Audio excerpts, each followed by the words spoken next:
Hey guys, Fletch the Football Observer here, and today's Fletch Talks video is going to centre around the Champions League semi-final. It's been another incredible year for European football and for its top tier competition. There's been plenty of stunning goals, drama and some shocks along the way. We are finally down to the final 4 teams left in the tournament as the semi-final stages get underway on Tuesday night, and it's worth pointing out that half the teams left in the competition are English.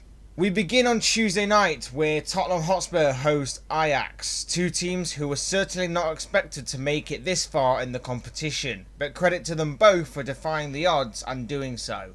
The Tottenham Hotspur Stadium of course recently opened, and already in its short life it's set to host a Champions League semi-final, having already held the first leg of the quarter-final where Spurs beat Manchester City by a goal to nil.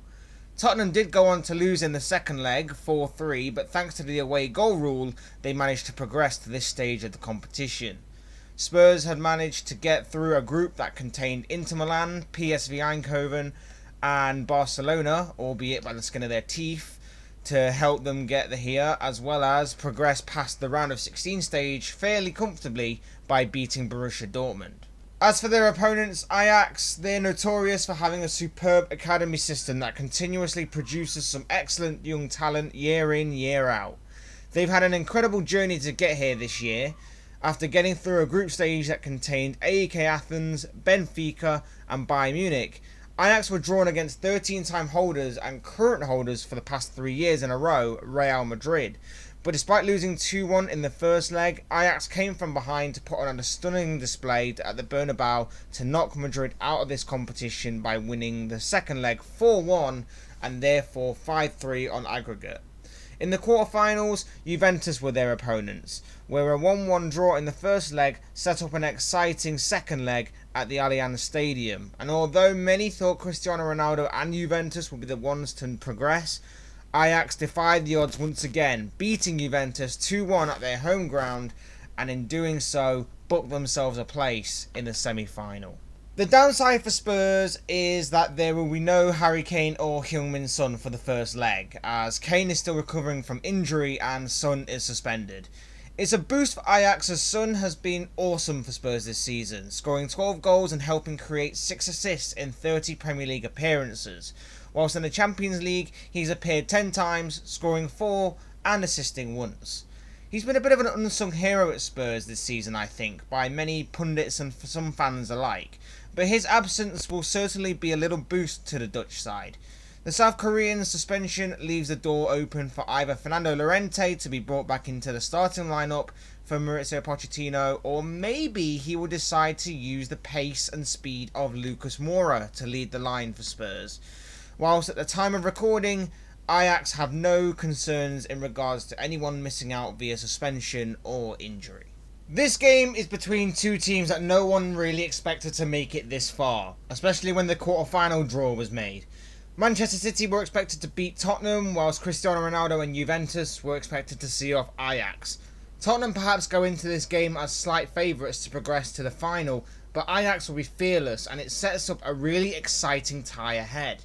For the first leg, I can see Ajax getting the away goal they'll be wanting to take back home with them, but I can also see them conceding as well, so therefore my prediction is that the first leg will be a 1-1 draw. Next we move on to Wednesday night's game, where the winner of Tottenham and Ajax will face either Barcelona or Liverpool in the final, with the first leg being played in Spain. Barcelona were in Spurs' group, topping that particular group, and going on to the knockout stages where they faced Lyon in the round of 16. After beating Lyon, they were drawn against Manchester United, where they demolished the English club in the quarter-final stages with a 4-0 aggregate victory. Liverpool, on the other hand, were drawn in a group of death situation that contained PSG, Napoli and Red Star Belgrade. Liverpool secured second place within that group and were drawn against Bayern Munich in the round of 16 stage, where after a goalless first leg, Liverpool won 3-1 at the Allianz Arena. Liverpool were then handed a tie against Porto in the quarter-final stages, where they beat the Portuguese side 6-1 on aggregate, following a 2-0 first leg win at Anfield, followed by a 4-1 win in the return leg. and that set up this mouth-watering encounter we have now with Barcelona in the semi-final. Fortunately, there's no suspensions or fresh injury concerns at the time of recording for either side, meaning both teams have full-strength squads to choose from. And unfortunately for Barcelona, it's been documented that this encounter is one that they've been looking to dodge. A few news organisations have reported that during the draws for the knockout stages of this competition, Barcelona have been wanting to avoid Liverpool at all costs. Now, whether that's all talk or not, only Barcelona will know. But they're all right to know that Liverpool are dangerous, and this game is very intriguing, and it really could go either way. And if that wasn't enough to add a little bit of extra spice to this game, it will also see both Luis Suarez and Philippe Coutinho return to face their former club Liverpool. So this is definitely a must-see encounter. Liverpool's task is very simple. Get the away goal. 0-0 is not a good result for the away side in the first leg, even though many pundits and commentators alike will and have in the past claimed actually is a good result. Barcelona are very vulnerable on the counter-attack, and that can play into Liverpool's hands, as well as also they're not the most physical or tallest side, and Liverpool definitely have the advantage there, so they may look to take advantage of set pieces. But of course, on the flip side, Coutinho and Suarez will look to return and haunt their former club. Ousmane Dembele will look to shine on a huge stage, and of course, Lionel Messi will look to once again lead his team towards another Champions League success, with Liverpool his next obstacle in the way. This game cannot be missed. It's sure to be an excellent game of football. Liverpool are the only English team in 62 years to go to the Nou Camp and win, and they've done it twice during that time.